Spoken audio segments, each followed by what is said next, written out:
regrets from both student trustees and I believe Ron as well.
Trustees Sartori and Sipka.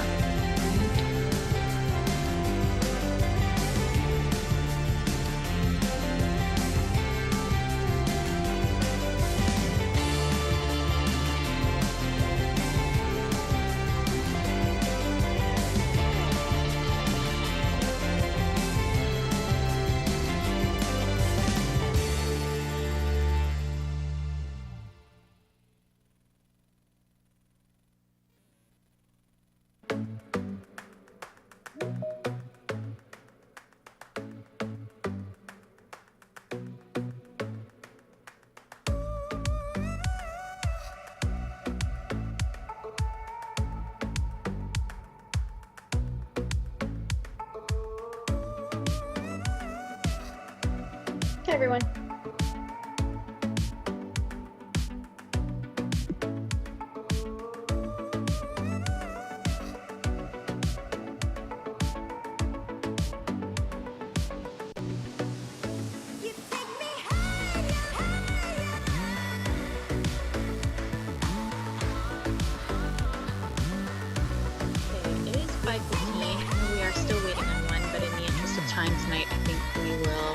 Call our meeting to order as we do have quorum this evening.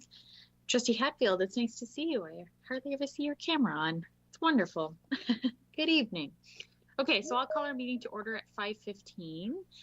Looks like that might be our last attendee there. We do have regrets this evening from Trustee Leclerc, and both student trustees Knaffer and Hawkins have sent their regrets this evening, and the rest of us are, for our final time that we're allowed by the ministry, we are using Teams this evening, but the rest of us are here. Pardon me while I move some screens around here, looking for a mover to move approval of the agenda. Trustee Sartori and Trustee Olmsted. Any discussion on the approval of the agenda for our special board meeting tonight? Reminder, as a special board meeting, there is a limited agenda, so that's what we have in front of us now. all in support of, or anyone opposed, I guess, to the agenda as we see it in front of us? Wonderful, that passes. So I'm looking for a mover and a seconder to convene us into private session. Moved by Trustee Burgess, seconded by Trustee Sartori. Any discussion on that? Anyone in opposition? And that passes. We'll see you over in private session, and then we'll come back here for our public session.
continue through our special public board meeting agenda.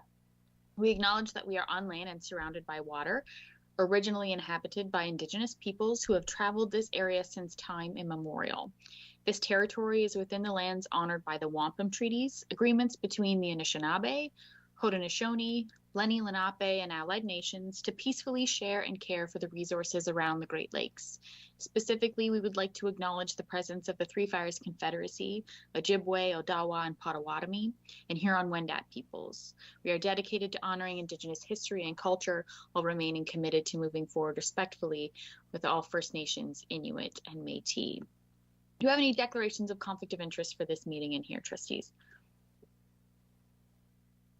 Seeing and hearing none, we have no actions of the board meeting private session. We are on now to G1 new business, our draft audited financial statements for the year ended August 31st, 2021. The recommendation in front of us is that it be recommended for approval. You have that in front of you. Is there a presentation this evening from Superintendent Armstrong?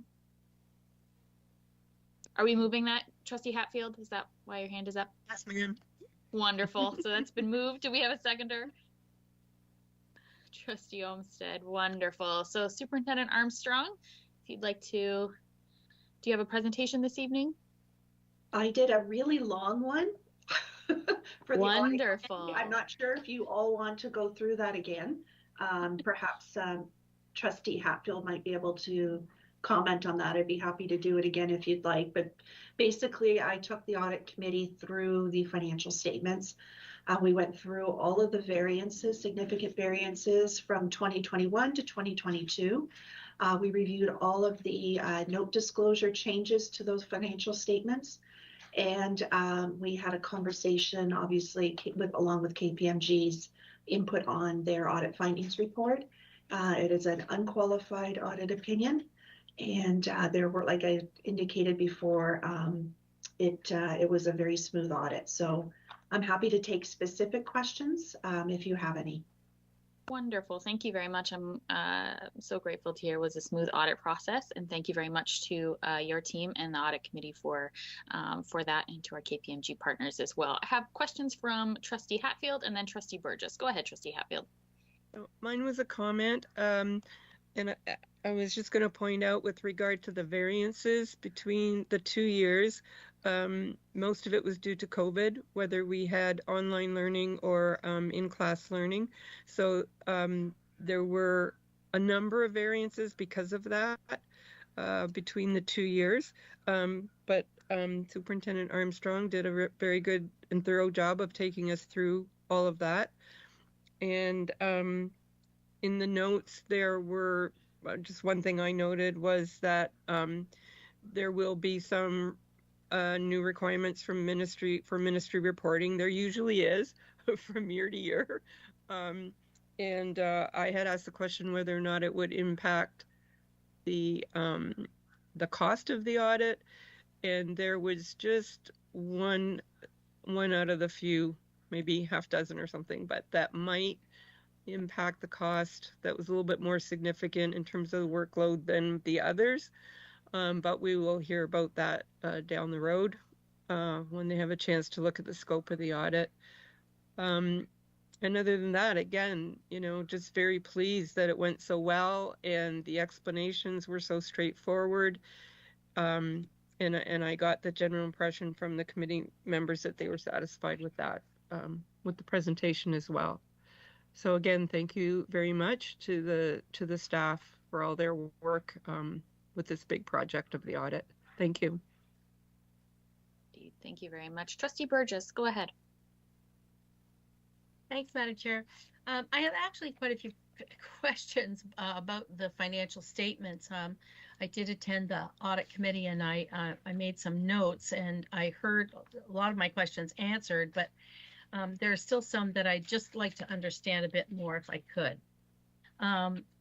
I'm going to go to our package, page 14.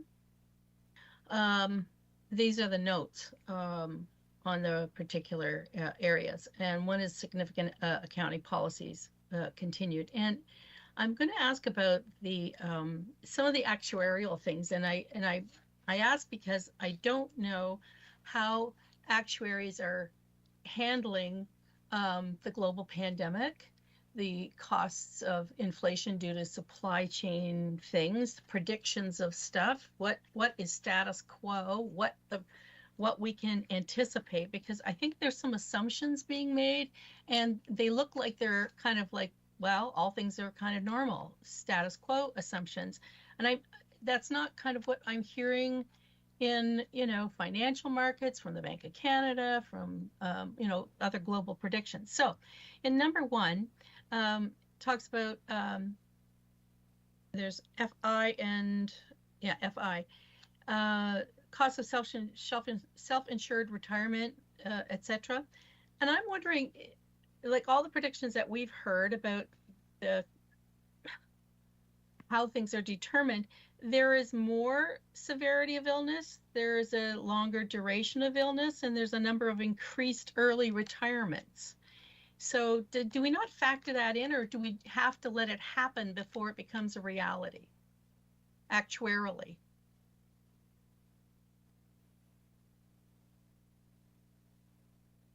Perhaps I would ask Mr. Mayhew to answer those specific questions.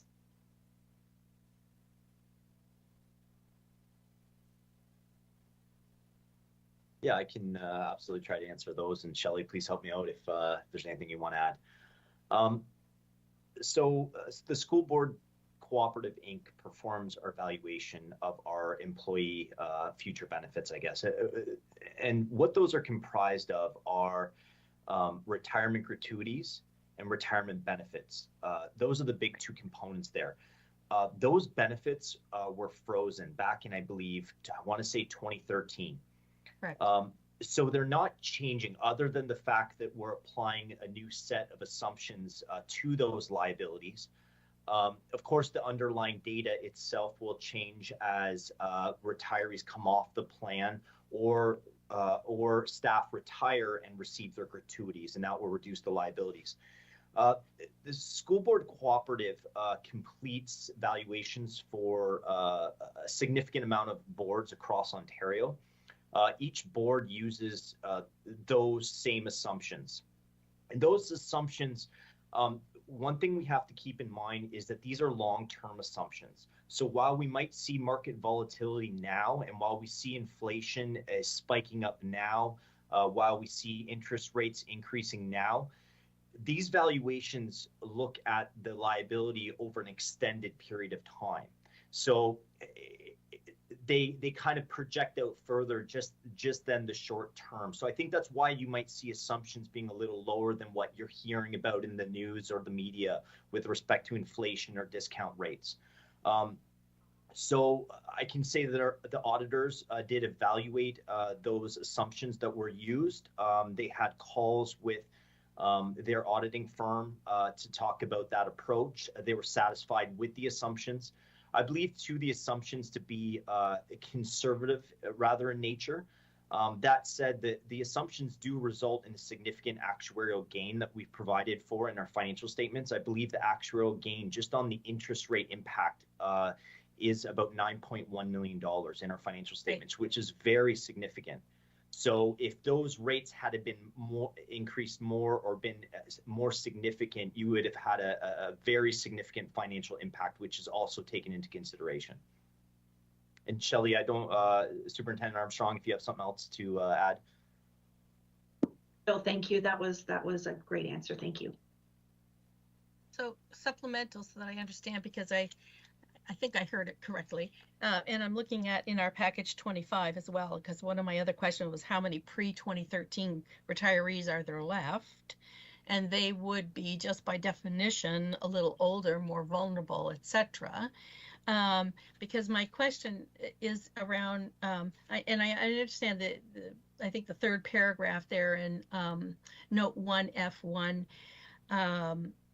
any actual gains and losses that are related to benefits are recognized immediately in the period they arise. But what if this is a longer tail to it? You're saying short term, long term. I think I don't know if we know the term of the implications of the pandemic. The actual pandemic might be over, but the the ramifications of it, you know, in everything, manufacturing, everything, early retirements, everything, you know, pressure on healthcare, whatever. I don't know if we do have the prediction. So I'm raising that because I think when I look at page 25, retirement and other employee future benefits, as of August 31st, of course, this is what it is. Inflation, including healthcare and dental expenses, 2%, and wage and salary escalation, 0. That I found that alarming. Like, who has that? That would be a good thing at this point. You know, like, is that a right? Is that an acceptable assumption? I guess. Are they not kind of flagging that and saying, "Gee, I don't know." If I may, through you, Madam Chair, thank you for the question, and certainly, Mr. Mayhew, you can chime in. As we'd indicated, we don't know the full scope of what the pandemic is going to bring. The whole area around retirement and employee future benefits is based on assumptions, and they are management estimates. And the assumptions are visited every single year when we are present valuing back the liabilities for purposes of the financial statements. So to the extent that there needs to be an adjustment in a subsequent year because circumstances or information becomes known that would require us to reevaluate that, we most certainly would consider that as part of the financial statements. Wage and salary escalation, it's flat because there's nothing available right now for staff for a salary increase, right? So I understand your point. But again, you know, there's a longer term view to this, and we keep evaluating these estimates every year. Thank you. Do we I have more any questions, but I'll defer to someone else. Thank you. Do we have any other questions from trustees?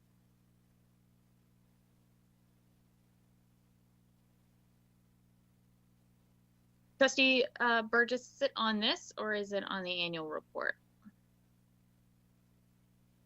No, it's on financial statements. All the questions that I had were included in the notes and et cetera of the financial statements, which were given obviously in the audit committee. But I have a few other questions. Well, I can allow for one more question and a supplemental, and you can go ahead.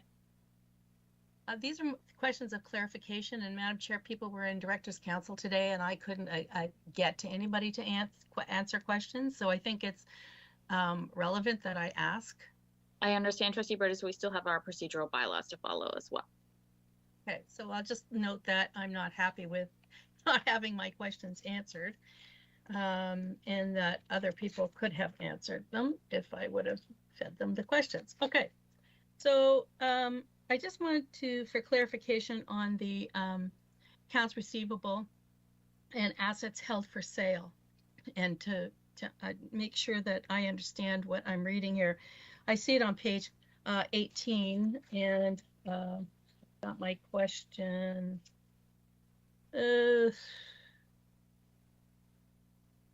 don't know. I'll say 18 anyway for right now. On the valuation of Harrow District High School, because I know that there are all kinds of rumors and innuendo out in the community.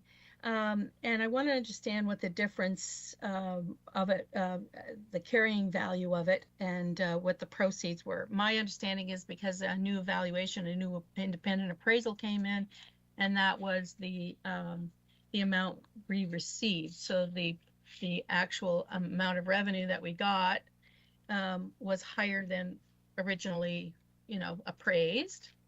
But my question also is about General Amherst, and I want to make sure that I understand that it's not an asset held for sale because it's still being used, and that it will be eventually an asset for sale. And is that anticipated for this year? I know this is as of August 31st, but I'm thinking they're still using the gym, so it's not surplus yet, and that's why it's not on the asset held for sale. Thanks. Through you, Madam Chair, General Amherst is not classified as an asset held for sale because at August 31st, 2022, it had not been circulated. And the intention of the board was still to be using that school, at least temporarily, for our past classes and for physical education classes. It would be the intention that for next year, hopefully this time next year, we've sold it. That was the rationale for why it was not classified that way on the statements.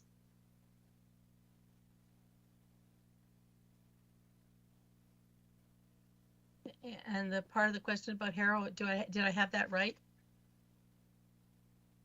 Thank you.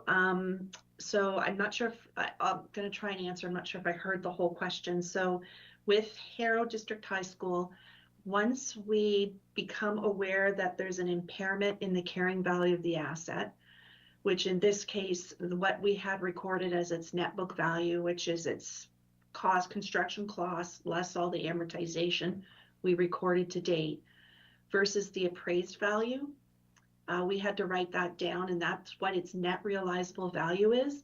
That is what was recorded as reclassified in the assets held for sale. To the extent that we received more money than its net realizable value, would reflect as a gain on the disposal of the asset in the financial statements. Okay, that's not what I thought. So thank you very much. I appreciate that. Thank you very much. Any other questions from trustees on G1? So that's been moved and seconded. Anyone in opposition to the recommendation as it's in front of us? It's been moved and seconded. Seeing and hearing none, looks like that passes. Thank you very much. And we do have a report to be received at H1. It's the annual report to the Board of Trustees and forwarded to the Ministry of Education for the year ended August 31st, 2022. Superintendent Armstrong, did you have anything to add? No, I don't know if Trustee Hatfield, as the chair, would like to address that. Wonderful. Trustee Hatfield? Just to say that, again, for clarification, this is an annual audit committee report that's required to be sent in. So it's a required report, and we're just complying with that. Wonderful. Trustee Burgess, is that a latent hand, or did you have a question on this report? I'll keep it up. So the other questions there were a few other questions I had, but one of them was around OSB. As of August 31st, we would have known about the Auditor General's, what's the name of it? Report. Value for money review, whatever. And the implications it had with OSB, as this is a report of the audit committee, as approved by the board. Should there not have been something in the financial statements at least, or something about the risk that we might have known about by August 31st regarding OSB? Go ahead, Superintendent Armstrong. Thank you. Through you, Madam Chair. I'm not sure if I'm going to articulate this very well, so I apologize. The audit, you wouldn't, I don't know how you would define the risk. In the only risk, I guess, that I could think of is if the board did not comply with the consolidation of OSB, there would have the potential of having our cash payments, grant payments, withheld. But the decision was deferred, and at August 31st, there was no requirement to consolidate OSB into our financial statements, and nor does the school board feel that it would be appropriate anyway to do so. And since this is supposed to be the financial statements are supposed to be measuring your fiscal year end, that isn't anything that we would consider disclosing. It's like a contingent liability. We wouldn't disclose that unless you had any degree of certainty about the outcome and the value of the liability to the board. So I would not think that would be something we would have contemplated disclosing. Well, supplemental, then what I have a concern is there's a disconnect, because before the next annual report, I think it's going to hit the fan. So saying that there's no fan and nothing's going to hit it makes it invisible, and it's a public thing, and it's going to the ministry, and I just find that problematic, highly problematic. It should be a huge flag, and I also believe that we are putting some of our folks in professional jeopardy by even not mentioning it or mentioning it. So, and that's not there as in the annual report. I'm not saying that it's not compliant. It's fully compliant. It's just really missing something, I think.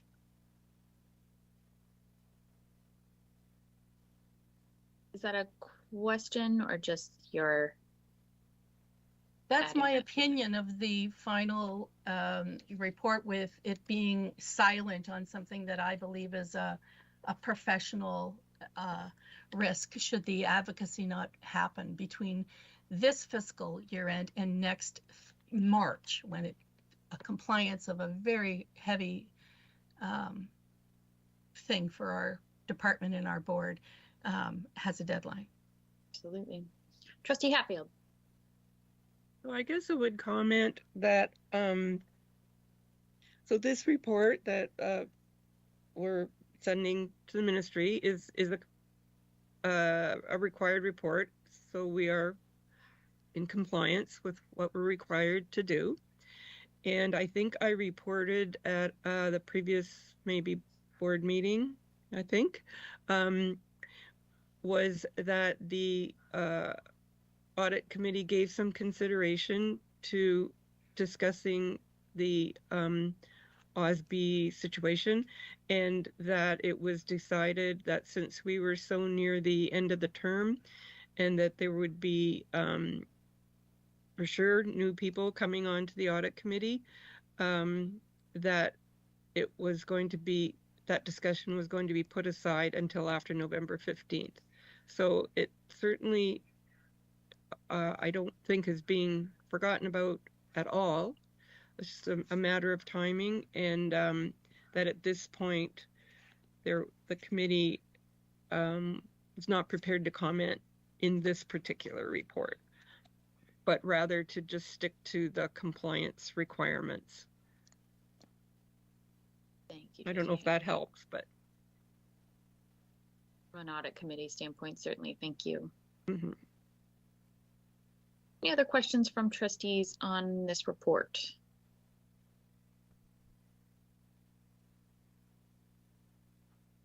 All right, seeing and hearing none, there being no more business before us in our very last meeting on Teams, I thank you all very much, and we'll be seeing you very soon in some form or another, and best of luck in the coming term as well. And our meeting is now adjourned. Thank you all so much.